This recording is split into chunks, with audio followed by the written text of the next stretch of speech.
Bonjour à tous, je suis Gilles Mancion, je suis appelé à venir continuer mes discussions ici, vous saluer, j'espère que vous passez une merveilleuse journée, bienvenue sur ma chaîne. Je vais tirer quelques cartes pour voir quel est l'oracle a priori de la journée, je vais discuter de quelques idées philosophiques et sur la philosophie transcendantale du non-être, je vais tirer quelques cartes avec la cache, parler un peu du tableau, finir avec une chanson comme un peu d'habitude, et donc voilà, on va commencer par là. Alors, je vais tirer 10 cartes avec le tarot des anges. Parce que bon, tous les soirs, je fais ces vidéos généralement le matin ou en début d'après-midi. Tous les soirs, j'ai vraiment des voix dans ma tête, il y a des idées qui me passent par la tête. Et il faut parler, il faut parler, il faut parler. Donc voilà, c'est vraiment un moment qui est un moment d'éveil. Et donc on a tous besoin de se réveiller. Hein. Donc c'est aussi pour apporter ce soutien, ce support. Et la condition, la situation pour nous, c'est le bien-être. Donc c'est pas trop compliqué de savoir qu'il faut suivre ces sentiments, ces énergies de bien-être à l'intérieur de nous et d'écouter la voix intérieure pour savoir qu'est-ce que l'on doit faire pour revenir à un bien-être supérieur. Autour de cette situation, il y a les énergies de la libération, de la liberté, la lumière. Ce que l'on voit devant nous, c'est le jugement, c'est-à-dire l'équilibre, les choses qui rentrent en équilibre, qui s'harmonisent. Ce que l'on a dans notre subconscient, c'est le réconfort. On a trouvé cette connexion intérieure où on peut toujours se retourner pour trouver ce réconfort. Aujourd'hui, la situation, c'est l'amitié. Alors, c'est une journée épicurienne aujourd'hui. Chanter une chanson épicurienne, c'est une chanson sur l'amitié. L'amitié, c'était bon, une des grandes valeurs épicuriennes. Bon, c'est pas pour dire une valeur qui était chère à Épicure, pour vivre heureux, vivons cachés. C'est pas du tout, c'est plutôt au niveau de l'amitié et la recherche du bonheur. Bon, bien que l'amitié était considérée par Épicure comme la plus haute valeur humaine, et en fin de compte, on fait tous partie d'une même famille, mais il faut créer ces liens d'amitié, et après, c'est des liens... on peut se reconnaître dans cette famille de la lumière. Et une autre valeur qui était chère à Épicure, c'était la recherche du bonheur. C'était que le bonheur était la chose la plus haute aspiration de l'humain. Bon, c'est quelque chose qu'on retrouve déjà chez Aristote et même chez Platon. Platon nous explique que le plaisir peut venir à travers le vice, mais la vertu ne peut venir... Le bonheur ne peut venir qu'à travers la vertu. Donc c'est vraiment une question d'harmoniser ces deux parties qui sont la partie lumineuse et la partie... obscure de nous-mêmes, que la partie dominante soit lumineuse et que petit à petit notre partie lumineuse puisse apporter de la lucidité à notre partie ignorante, pour se servir de notre partie d'ignorance comme un moyen, un outil pour notre évolution et pour l'évolution de l'univers. Parce que bon, quand on grandit, l'univers grandit avec nous, hein, on est très important, on est essentiel au plan de l'univers, chacun de nous. Ce qui arrive, c'est plus d'équilibre, balance, équilibre. Ce que l'on a comme force qui représente le consultant, c'est l'écoute. On a le pouvoir de l'écoute, on a le pouvoir entendre les choses. Des fois, quand on fait le silence dans son esprit, on peut entendre des choses qui dépassent le cadre du physique. On est connecté, on a toutes sortes de connexions qui nous permettent de recevoir des informations qui sont traduites par des mots, ou traduites par des symboles, ou traduites par des sentiments, des énergies. Mais il faut rester à l'écoute justement de tout ce que la vie nous apporte, hein, parce qu'il y a vraiment c'est toutes les distractions du monde terrestre, du monde mental qui crée ce qui peut créer des blocages. Sinon, ce qui vient du monde extérieur, c'est l'acceptation. Il faut accepter.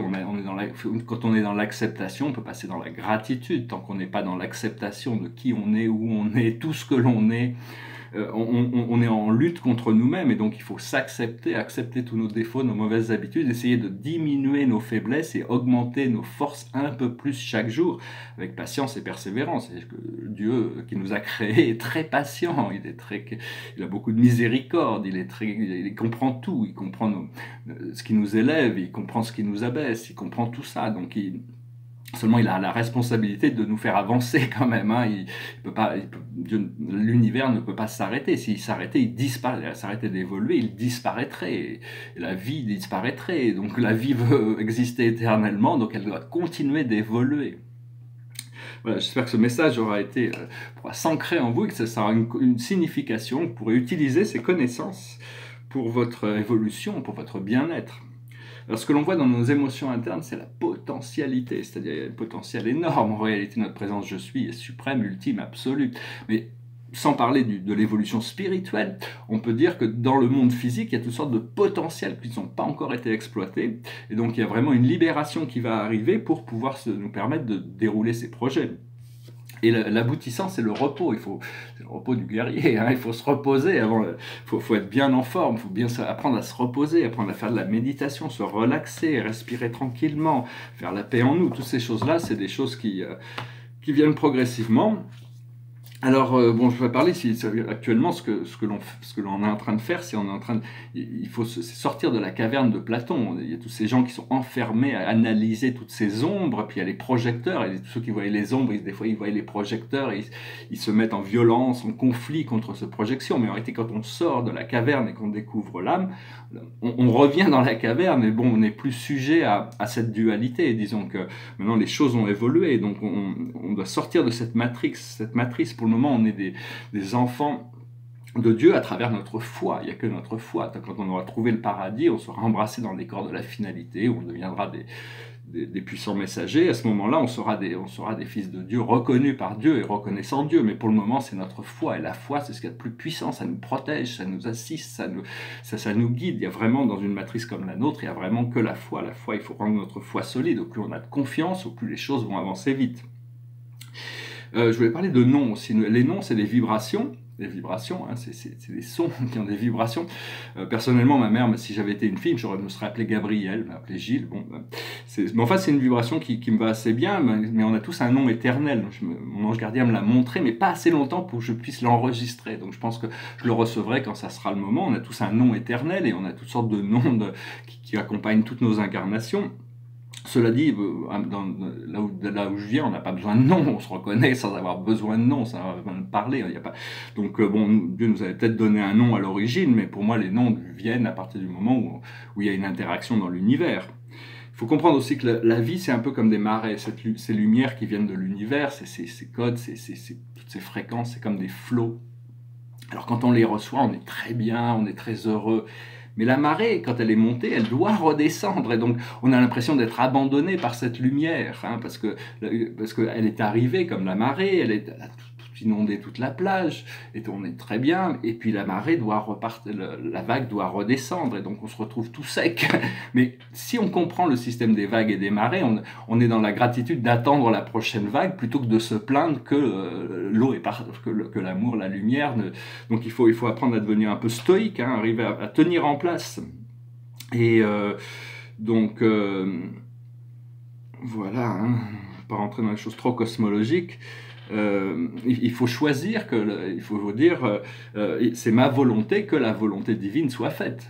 C'est ma volonté. J'espère que Dieu ne va pas jamais s'impliquer au niveau de vouloir prendre des décisions au-delà de notre volonté. C'est à nous de nous harmoniser. Savoir que la vie est éternelle, mais la mort est temporelle. Il ne faut pas s'attacher à ces choses-là. On est tous un contrat de vie ici.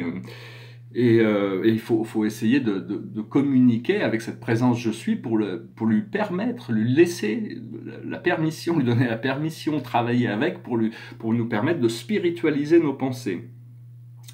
Et donc voilà, hein, je vais tirer quelques cartes avec la cache.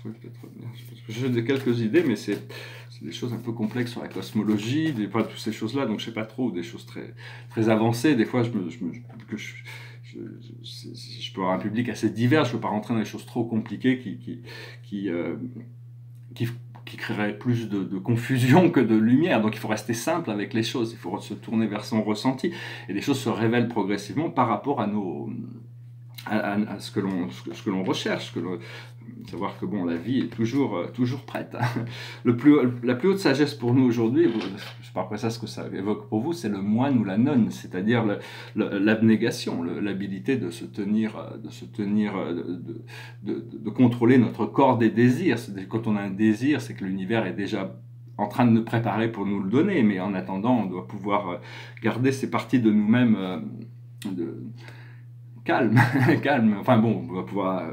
Faut savoir que bon, en tant que dans le corps humain, quand on est homme, on doit être 51% masculin et 49% féminin. Quand on est femme, on doit être 51% féminin et 49% masculin. Il ne faut pas essayer d'être en compétition entre l'homme et la femme. Il faut reconnaître sa nature. Il faut connaître toi-même. Et donc accepter cette partie du divin féminin qui est dominante ou de divin masculin qui est dominante. Mais il n'y a pas besoin d'avoir de conflit entre ces deux parties, le mental et l'émotionnel, éventuellement ils s'alignent. Et donc ce que l'on doit comprendre, c'est l'arbre, c'est comment grandir, c'est d'accepter de grandir très très très lentement. À chaque pulsion, chaque respiration, les arbres grandissent, mais on ne les voit pas. Donc ce que l'on doit faire, c'est les leçons et les bienfaits. Il faut intégrer les leçons et accepter les bienfaits. Et le message général, c'est les gréco-romains. C'est le retour à toutes sortes de pouvoirs magiques, de connaissances transcendantales qui vont nous donner un pouvoir sur les choses. Parce qu'il y a toutes sortes de mystères dans le temps, mais il y a des mystères éternels aussi, j'en reparlerai. Et donc, pour le moment, on veut connecter à notre famille d'âme, à notre tribu, mais éventuellement, quand on travaille dans la lumière, on se reconnaît comme un enfant de la lumière, et donc tous ceux qui travaillent dans la lumière sont une extension de nous-mêmes, font partie de notre famille. Même si les autres le font partie aussi, ils n'en sont pas conscients, donc ils ne peuvent pas s'unir. Donc c'est vraiment arriver à se reconnaître comme un enfant de la lumière, un enfant de l'univers, un enfant de Dieu. Et au plus on arrive à intégrer cette connexion, au plus les choses se révèlent.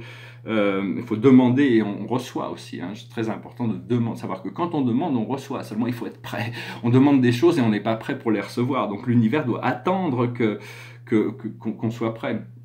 Et tous ceux qui luttent contre la lumière, peu importe leurs ardeurs, à la fin, il y a que le néant, il n'y a rien d'autre que la lumière et l'amour à la fin du voyage. Tous ceux qui vont dans le centre opposé vont se retrouvent dans le néant, il n'y a rien d'autre. Donc vraiment, au plus on comprend ça, au plus on lâche prise, on s'accepte, on est plus pressé de les choses, on accepte cette expérience de vie et on demande à ce qu'elle soit gracieuse et facile et prospère et intelligente tous les jours, développer un peu plus notre intelligence, notre perspicacité, notre pouvoir de discernement sur les choses et sur les énergies qui nous composent, parce qu'on est fait de systèmes d'énergie qui dépassent complètement l'intentement humain. Notre propre corps physique est bien au-delà de ce que l'humain peut concevoir. Notre ADN, c'est quelque chose une corde cosmique, c'est quelque chose de merveilleux, magique, éternel.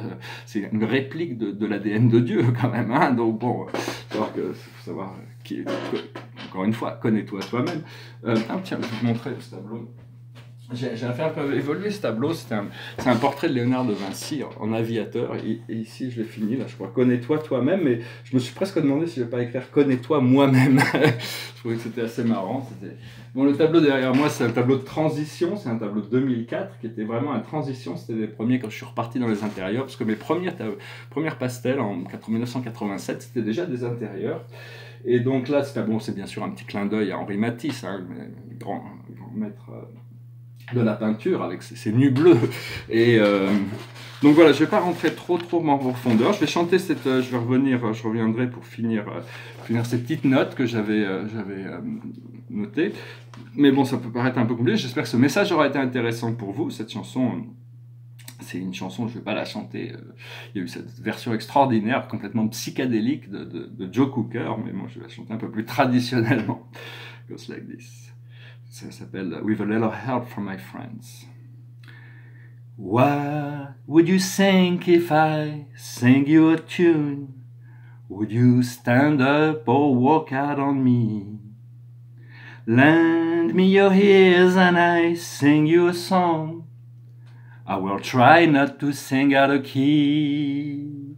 Oh, I get by with a little help from my friends. I get high with a little help from my friends. I'm gonna try with a little help from my friends. What would you do when my love is away? Does it worry you to be alone? How do you feel by the end of the day? Are you sad because you're on your own? No, I get by with a little help from my friends. I get high with a little help from my friends. I'm gonna try with a little help from my friends. Do you need anybody? I need somebody to love. Could it be anybody?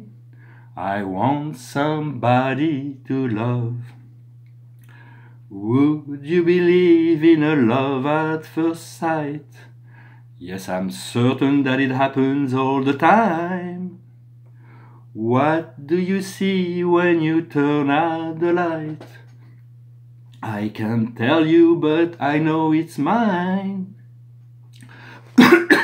Oh, I get by with a little help from my friends. I'm getting high from a little help from my friends. I'm gonna try with a little help from my friends. Do you need anybody? I just need someone to love. Could it be anybody? I want somebody to love. Oh, I get by with a little help from my friends. I'm gonna try with a little help from my friends. Oh, I get high with a little help from my friends. Yes, I get by with a little help from my friends. With a little help from my friends. Voilà, je vous remercie d'être resté jusqu'à la fin. C'est une chanson vraiment qui parle de l'amitié, parce que l'amour c'est quelque chose, l'amour romantique, c'est quelque chose on peut pas forcément compter dessus, mais les amis, on peut compter dessus. Donc c'est-à-dire, bon, c'est quelqu'un qui dit, bon, je veux trouver quelqu'un à aimer, mais bon, en attendant, je me débrouille avec mes amis, quoi. Je vais tirer une dernière carte pour le... Alors la dernière carte, c'est le 6 de Raphaël, c'est pas des archanges. Alors, c'est vraiment une carte de joie, de bonheur, de retrouvailles. Laissez ressurgir l'enfant qui est en vous. Nouveaux amis ou relations anciennes retrouvées, enfant ou enfance. Donc voilà, faut laisser l'enfant intérieur. L'enfant intérieur a envie de jouer, donc sortez-le. N'oubliez pas de prendre du temps. Et un enfant, on doit prendre soin de lui. Quand on découvre cet enfant intérieur, ça nous responsabilise par rapport à plein de choses qui sont dans notre vie, qui sont pas forcément en alignement avec le bien-être d'un enfant. Hein, voilà. J'espère que ce message aura été intéressant pour vous. Je vous souhaite une très belle journée. Je vous dis à très bientôt. God bless. Namaste.